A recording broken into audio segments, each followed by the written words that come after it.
baza koyemba Kabila tokokende te baboma biso Kabila yoka. Donc ba professeur wana batata mikolo wana bakomi loka bana ya Kabila.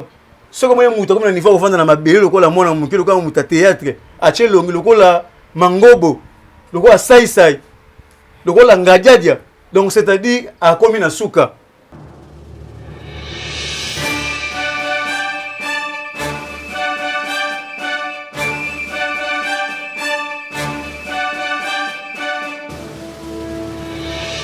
Bonjour, bonsoir, ça dépend de l'heure fidèle internaute, il y a Tindika Télévision, ça dépend de l'heure où Ozo Yamba vraiment comme d'habitude, Nakati Tindika Télévision. Et ça vraiment c'est vraiment un propos, ça n'a toujours pour nous informer bino, pour nous sala ouais ils musala na biso, comme ils allaient devant na biso toujours informer bino, yango a tozali toujours wana. Moi namboka de tozali na moi na namboka de tozali na moi namboka président Cisco. Il y a eu deux personnes qui me toujours comme on a eu na bétaminki na biso Tindika. Avant wana tokota na basango ya mboka na biso matondi topé ba remercier maison a toujours na ba kolo chaîne na kombo ya papi ke na refan kisombe na bosanité Mose Lucas te je suis na kati à Londres na bosanité c'est un ami ma wetu mama ni mama donc c'est un ami ma wetu mama na Didi Gueule. Donc, je suis en Angleterre, je suis maman Jenda Yaka, futur député en 2023. Directement, on peut s'embêter invité à topé moi en boka tozalini awa na kombo ya président Cisco. Mbote moi en boka président Cisco. Merci madame Sephora. Je profite aussi pour saluer la Tindika Télévision partout dans le monde. Na pesi laisser lever nanga Jacques Mbiki na kati Afrique du Sud Bambote Belé. Na yebi ko na vraiment Tindika Télévision. Ah, toujours bato wuti wapi komi wapi toujours kende wapi na mambi matali politique ya Congo soki bozi vidéo oyo bo partager yango parce que tina ba fin fond ba province ba yeba politique ya Congo de comme na niveau nini. C'est votre humble serviteur Cordon Cisco, coordonnateur des parlementaires debout de l'UDPS Funa, charge à Funa. Moi na mboka tokota directement na mrametali basango ya mboka na biso to mona ki marche pacifique au salami. Tout le monde bandi connexion à la Mouka, na bandi connexion à PPRD, tout le monde qui n'a ngamba la Mouka, tout le monde Martin Fayoulou, na ngamba PPRD, tout le monde Emmanuel Ramazan Chadari. Comme ça la marche tout le monde qui bango par rapport à marche pacifique na bondé basala bloc patriotique. Bloc patriotique si on peut dire. Ndenge tout le monde qui ont les cas qui wana tout le monde a ba coup de balle, ba gaz et beta makiwana. Par rapport à marche wana to 14 au moins intervention na yo, to pe avis na yo ndenge marche wana likaki. En tout cas, merci maman Sephora pour la mutuna. Marche à bloc patriotique, en tout cas c'est incroyable. Autre bagi opposition à l'objet ça qui pour réclamer élection et ça dans les délais constitutionnels. Mais les autres monde opposition à l'élo, bazo tambo là va marcher pour réclamer dialogue. Et puis chose grave. Fayoul, Kabila, les deux étrangers na scène ya politique ya Congo na ambongo bakayi ko sangana pona ko sala bloc patriotique babundisa peuple congolais bakayi ko tambola marche ya le 6 ba tamboli pona ko senga ete toke na consensus cela signifie dialogue la fois passée no baki ngwa aucun concertation aucun dialogue oye profiter pour l'intérêt ya peuple congolais baza ko luka partage ya gâteau lelo homme fort lokola monsieur Chadar. On ne peut pas nous intimider. Ceux qui vont mettre au Simba Albert Yuma pour paralyser Congo. Homme fort le Chadar, où il y a pexé le gouverneur, bazonga la province de Bango conformément à l'arrêt à cour constitutionnel, tandis que l'arrêt à cour constitutionnel est un arrêt inattaquable. À l'époque, Zaki, premier vice-ministre à charge de l'intérieur. Ou le baka lelo so a fini maman na yo be finga maman na ye mais lelo Chadar akei ko vanda na se na mwa ndambu ya batu mukie na presse penge baza ko yemba to ko kendete to ko lalawa babu mabiso Kabila ayoka lelo oyo Chadar alinga bisa peuple congolais ni ba tamboli pacifiquement, zéro blessé, zéro mort mais si ka bakei ko chiti bavani na se na mabele Chadar akei koloba ete makonza mboka Félix Tshisekedi Tshilombo azali dictateur na place oyo ba rendre hommage na chef de l'État Félix Tshisekedi Tshilombo na ndenge restaurer véritable état de droit na véritable démocratie parce que à l'époque il y a régime il y a 18 ans autre bengi régime sanguinaire régime il y a génocidaire régime il y a médiocre régime il y a criminel ce sont les mêmes policiers sous régime ya Kabila tuaient nos compatriotes brutalement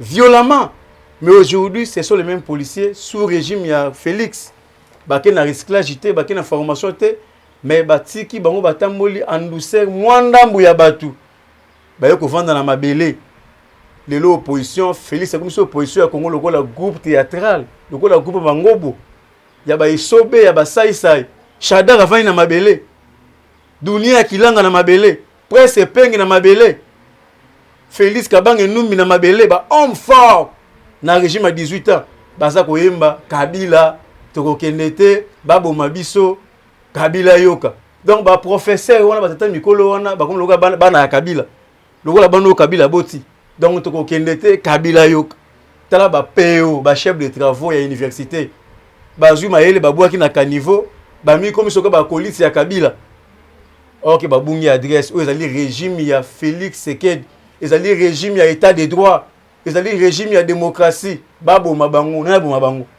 ti batamboli baki vanda na mabeli kaka bango moko na régime ya Félix Tshisekedi muta ko beta coup de balle azalité muta ko beta coup de gaz azalité mais babosani na régime à 18 ans na kotambola pona ko senga service central en 2011 Serge Lukusa Kwea na kacha seni na régime ya 18 ans pona ko senga ba élection na délai constitutionnel Rossi Mukendi Kwea na Saint-Benoît na Lemba Thérèse Kapanga la kufa na Saint-François de Sales na marche pacifique mais lelo oyo Félix Kabange Numbi tant bazo kanga ba côté na jeep en pleine marche wana po andi ko finga ba policier ben jeep public bazo côté na kati ya jeep azo bela au secours mais Félix Kabange Numbi abosani na marche ya comité laïque de coordination oyo za ko organiser na basango tango basango bakimina peuple na résidence na ye abengi la police bakati basango basoutane bakati basango basous-vêtements basango batikali mitakala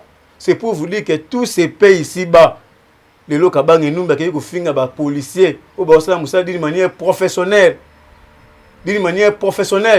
akei ko finga bango ben gire public bazuye en douceur ba côté na jeep en douceur lelo bazo belela baza ko yemba toko kendete toko lalawa babo mabiso Kabila yoka na kosenga so na régie baza na image wana ba balancer yango parce que ba imboka batela degré Félix Tshisekedi a commis opposition groupe théâtral ba mangobo ba isobe bangajaja ba sai mais moi mboka par rapport à l'arrestation il y a Félix Kabange Numbi est-ce que toko lo ba wana ndezali état de droit topé par rapport ya ko empêcher bango topé wana ezali toko lo ba za démocratie nde yango wana to nini ko empêcher bango ba marcher to ebiti toko lo bana za démocratie to ezali oyo mesure oyo topé to ebiti so toko lo banini yango wana nde mesure malamu tata ko la zui pour qu'il y a memela bande ko mususu Mama Sephora démocratie za libertinage té démocratie ezali désordre té tant bo sengi marche toza na régime information gouvernement ba kotala pe par rapport à la situation sécuritaire ce qui marche wana ezala prévu jour wana mais gouvernement ekopesa no ningisa botambola mais gouvernement bi vu la situation sécuritaire marche et salamate et puis biso ya marche ezali nini loi électorale wana ezali proposition au Christophe Lutundu la côte saki na Assemblée nationale. Nous sommes dans la démocratie. Dans la démocratie, les règles du jeu sont connues. O bakolinga, o bakoboya. Mais on va suivre la voie majoritaire. Parce que tout le monde a une loi électorale. Oh, mais c'est Kabila tikela kibiso. C'est là que loi électorale moko ya mabe. Loi électorale lobi nini? Et lobi boye. Soki obimi député. Cyprien na yo akoyi kozala leki na yo te mwasi na yo te papa na yo te mwana na yo te ndeko na yo te ata ko na famille politique na yo mais azala mutu ya famille biologique na yo te mabe ezali wapi loi électorale lobi nini to ko battre campagne na liputa te na mbongo te na polo te to battre campagne na ba projet de société c'est ça loi électorale lobi nini makamba sa électorale ezali lisusu te ozui te et ate ba benda on ba voya muninga po za famille politique moko ba bakisela yo yango omoni bandeko ya opposition ba bimina balabala. OK, loi wana c'était prévu ba voter yango na assemblée nationale. Ceux qui majorité ya ba député ba voter pour yango conformément na règlement d'ordre de l'Assemblée nationale et que la adopter. Ceux qui ba député mukie ba voter yango et que la adopter te. Yango mboso ko de lobaki o ya zali na posa ya dialogue par rapport à la loi électorale. Mboso ko zali clair. Abeta qui sait le bien très bien. O ya na posa ya modification ya loi électorale a proposé et le ya lingi aya ba débattre yango na Assemblée nationale. Parce que nous sommes la démocratie. Mais boni beaucoup na balabala bosa la marche oyo mutuna makolo e banité bozo mouiller peuple pour rien. Pour na Félix Kabange Numbi arrestation légale parce que abandi ko finga la police. Abandi ko finga la police, injure publique en public. Ndio moni démocratie ça désordre été les bachaki maboko bakoyi nayi. Et puis marche wana za qui permettait basala yango parce que bosenga na bango ça valable été. Mama c'est fort. Faut ba yimbo ba comprendre que bosenga na bango eza valable été. Moi mboka maintenant to kokolo ba pourquoi est-ce que bazali ko toujours ko multiplier to ko bakisa toujours ba marche pacifique en bazali toujours ko ba ko batisa ma ge bazo ko empêcher ba on na bazali toujours ko ça kitete ya ko insister sur la marche. Pourquoi les blocs patriotiques montent toujours aux enchères? Parce que bazana ba cahier de charge na bango. Si ba temps bazo le dialogue. Non na monate opposition ba le dialogue biso na 2016 tango kojo ya ki biso yi de peste boya ki dialogue. Tolinga to kene ba élection na délai constitutionnel conformément na calendrier électoral. Mais quand moi opposition à tout oyo ou les basenga élection dans les délais constitutionnels conformément na calendrier électoral mais baza ko senga dialogue. Pourquoi ba senga dialogue? Parce que baza na ba cahier de charge na bango. Ils sont déjà les cahiers de charge dans la main. Na kasa ba cahier de charge wana. Ba ebi ke bazali prêté pour aller aux élections. Ils sont pas prêts pour aller aux élections. Ba ebi ke dans 3 ans makambo mokonzambo kasali malgré il y a eu déficit communicationnel na niveau ya présidence de la République parce que mokonzambo kasali biloko ebele oyo Mobutu na 32 a salate oyo Mouze na 4 a salate oyo Hippolyte Kanambe na 18 a salite mais mokonzambo kasali biloko ebele ba ebi ke na 2023 ba ozana discours te peuple a ko sanctionner bango par rapport ba bavire ya ba pillage. Il y a quoi assassiner pendant 18 ans. Baby que peuple a quoi sanctionner bango. Né au monde bazo monter aux enchères pour la pousser mon konzambo na dialogue. Ce comme muta comme niveau vendre na mabele lokola mona muki lokola muta théâtre, ache longi lokola mangobo, lokola sai lokola ngadiadia. Donc c'est-à-dire a komi na suka. Un professeur vendre na se Kabila yo kababu mabiso. C'est-à-dire bazana cahier de charge, na cahier de charge lobini.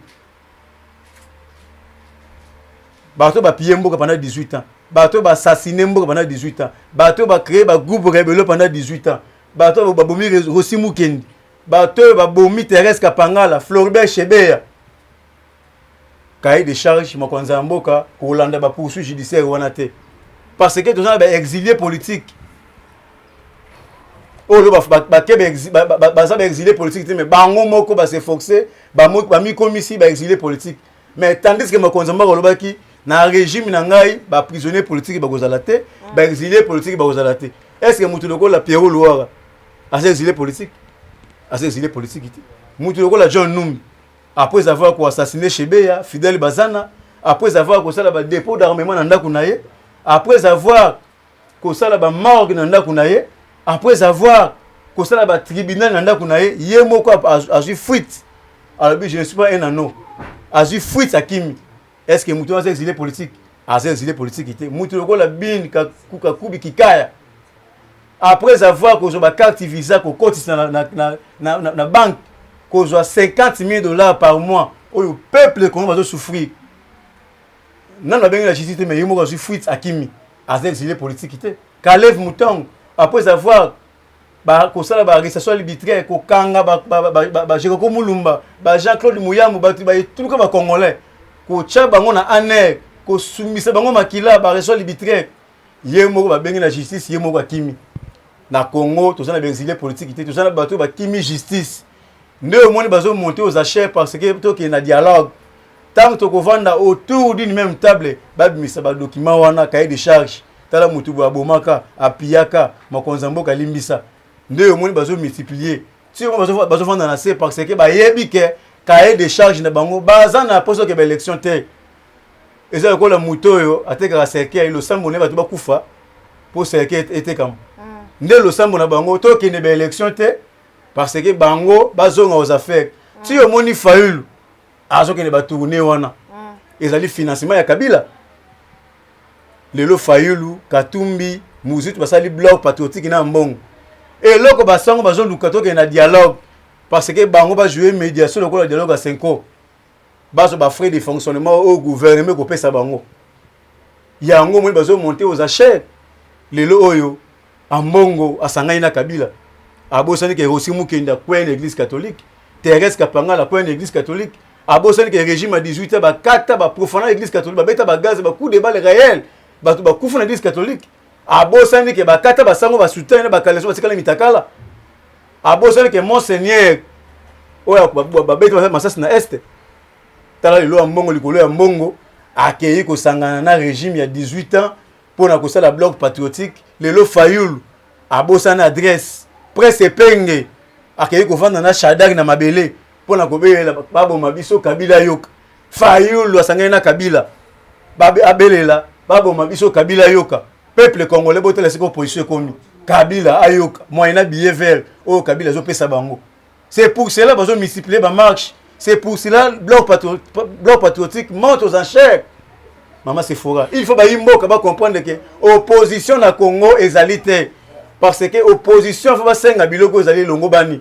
ba biloko ezali normal ba senga élection c'est la mandat dans les délais constitutionnels mais likamba ko kamwa incroyable inadmissible inacceptable de l'opposition basenga biso dialogue na place basenga biso élection dans les délais constitutionnels. Moi mboka tomoni Dio Mindongala asi koloba ete pona makambo etali corruption oyo régné na élection oyo ezalaki ya ba gouverneur alobi corruption leki makasi kanyaka to pe mbongo etamboli makasi asengi na tata ekolo anile oyo etali ba nomination ba gouverneur wana nyonso oyo esalami na kati ya mboka na biso intervention na ezali nini pona point de vue na ye to pe maloba na ye to pe penser na ye ndeko Dio Mindongala azali moko oyo ya ba politique oyo ngala lingaka mingi mais soki ya komona ba dérapage boye kosala nga passe on les a ba discours mo ya ka niveau parce que Dio Mindongala na niveau ya assemblée provinciale na ba Congo la Congo central ata na député provincial moko te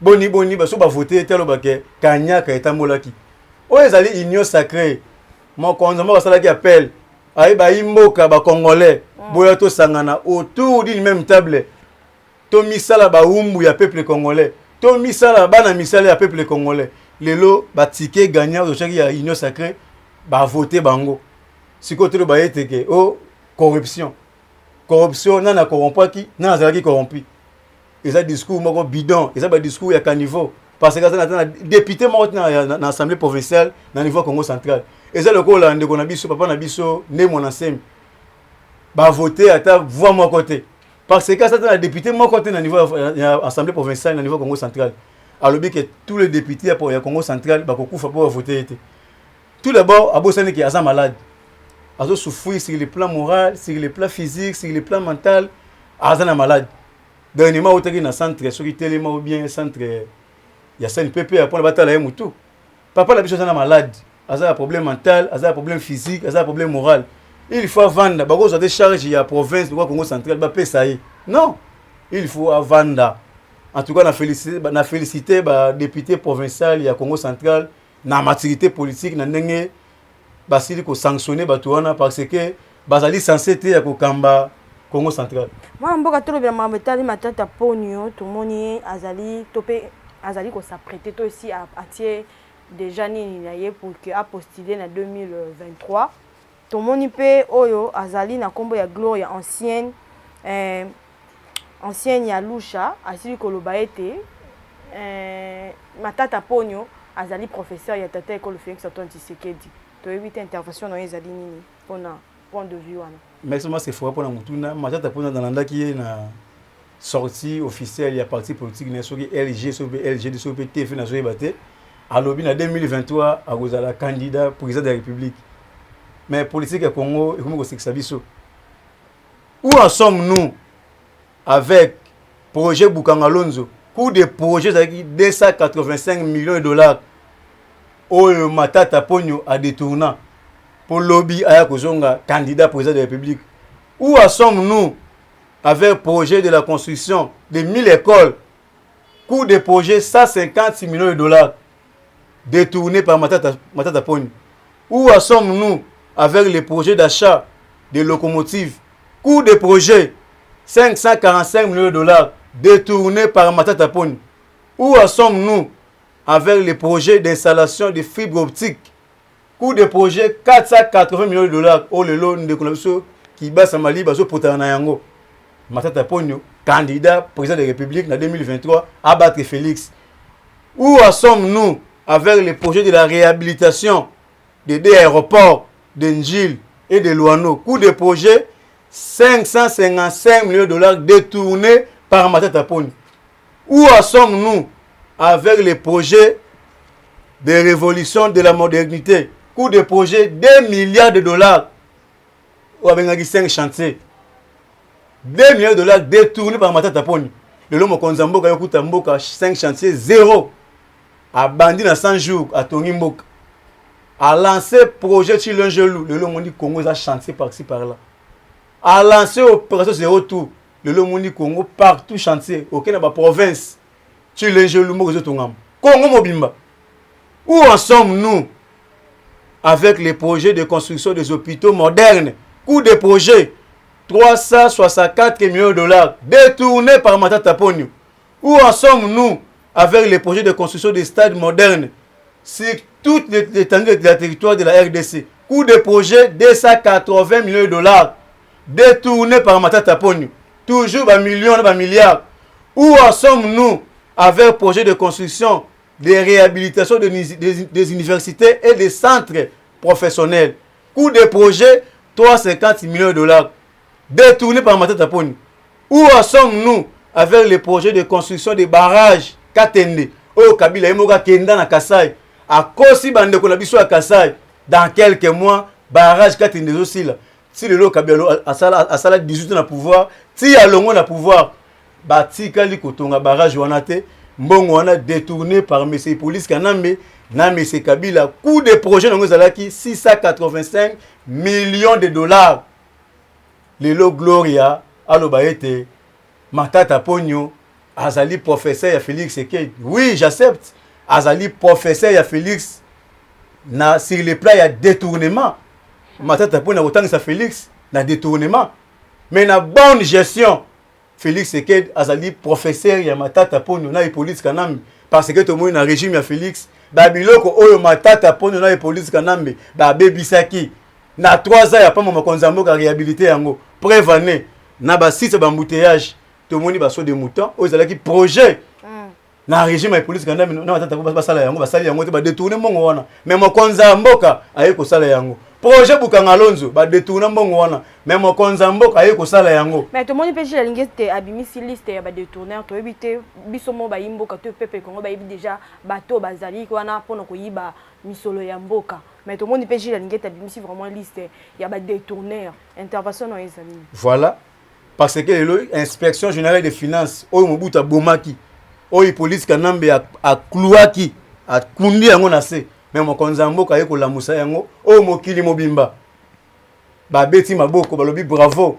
pona musala oyo inspection générale des finances ezali ko sala na tête ya mwana mboka Jules Lengete abimisi liste ya ba détourneur oyo nyoso ba piller ba dernier public ya l'état congolais entre autres Komba Liboso Matata Ponyo to landa ki rapport ya Congo hold up oyo bimaki na ba enquête internationale i police Kanambe menga piller mboka lelo Matata Ponyo na ba poursuite judiciaire za na yango na niveau ya cour de cassation boni na nenga piller mboka akoma candidat président de la République na 2023 nini oyo ya bosana ki na i police Kanambe po ba ya ko piller lisusu mboka na ebisi yo ekotosa te à cause de la candidaté et puis azali candidat valable était parce que azali dignité à cause de la candidat parce que azali na ba poursuite judiciaire.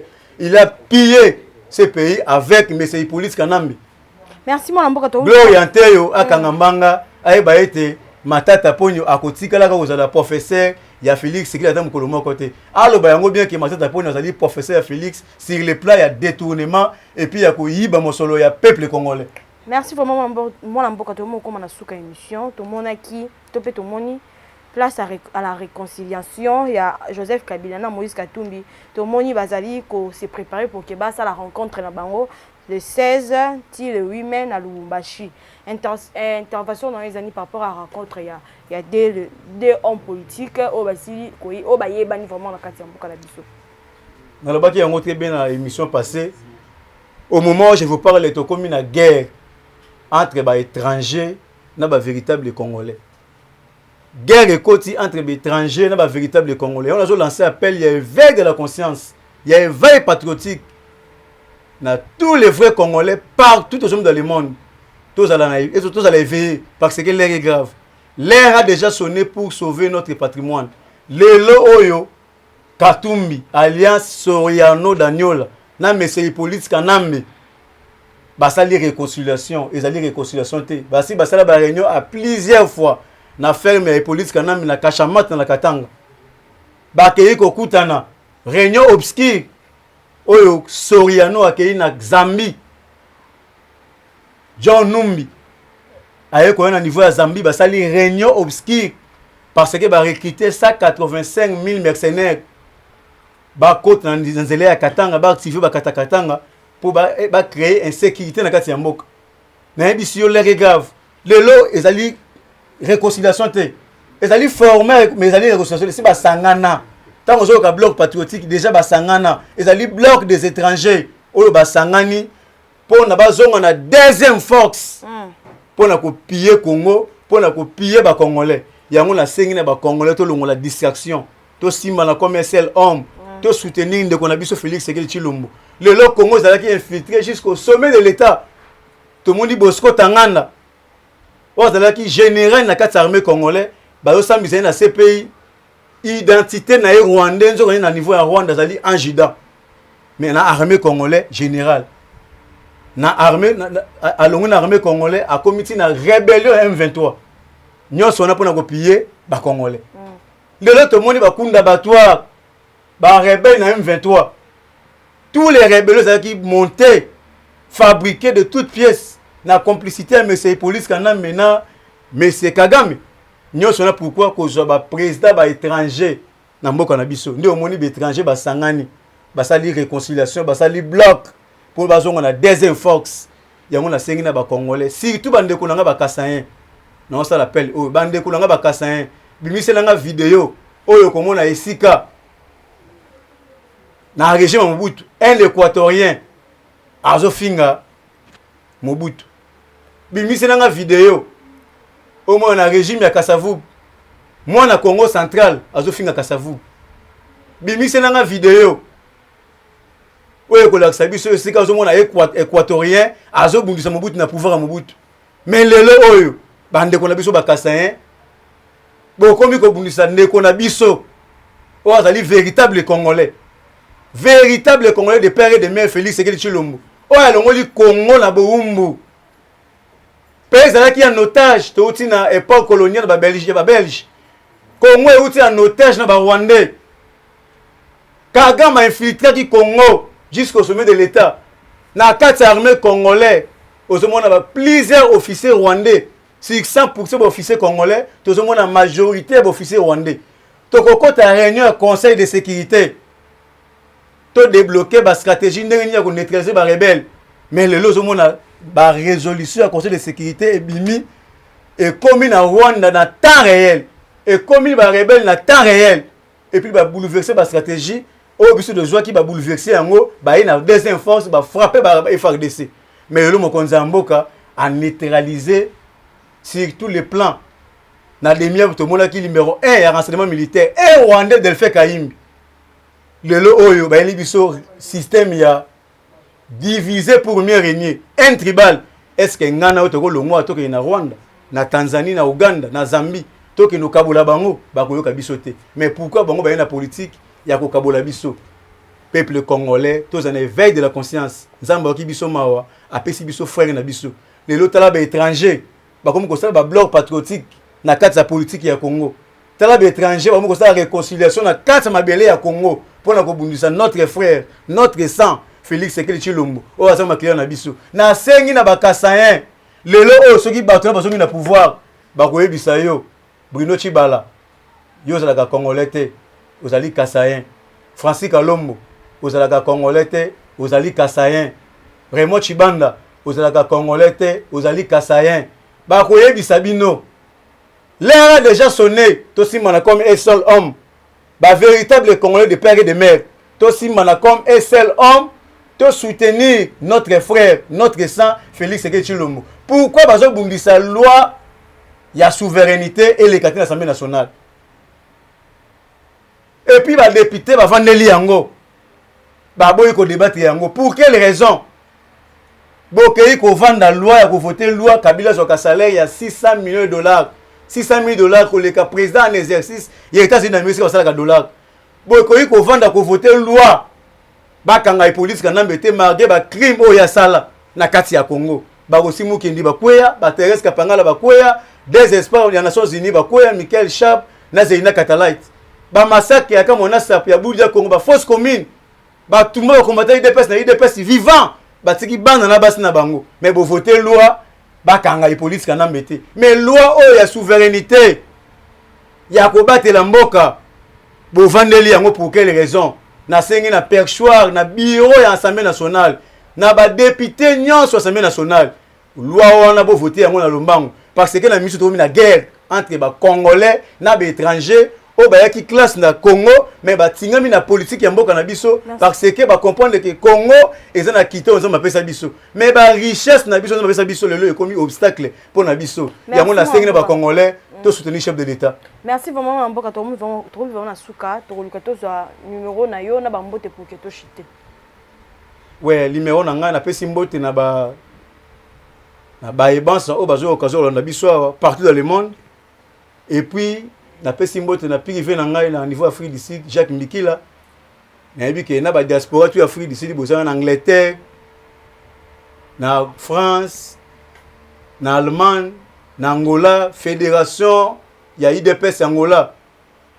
Les grands investisseurs honorables Sola Milinga. Na pesi mbote siko zali belé, ba mbote belé. Et puis na lancé appel ya éveil de la conscience. Na sengi na congolais partout aux hommes dans le monde. Partout aux hommes dans le monde. Tout le monde la distraction. Tout soutenir notre frère. Tout si mana comme un seul homme. Parce que ngonga déjà koki mokonza mboka akomi kotongela biso mboka. Le autre moni salaire ba fonctionnaire emati, le autre moni état de siège ba retomber kitoko, le autre moni Congo est adhéré na si to bengi communauté de l'Afrique de l'Est. Aux forces régionales les alliés kita l'autre monde consultation à Nairobi au ba rebelle ba lobby vérité.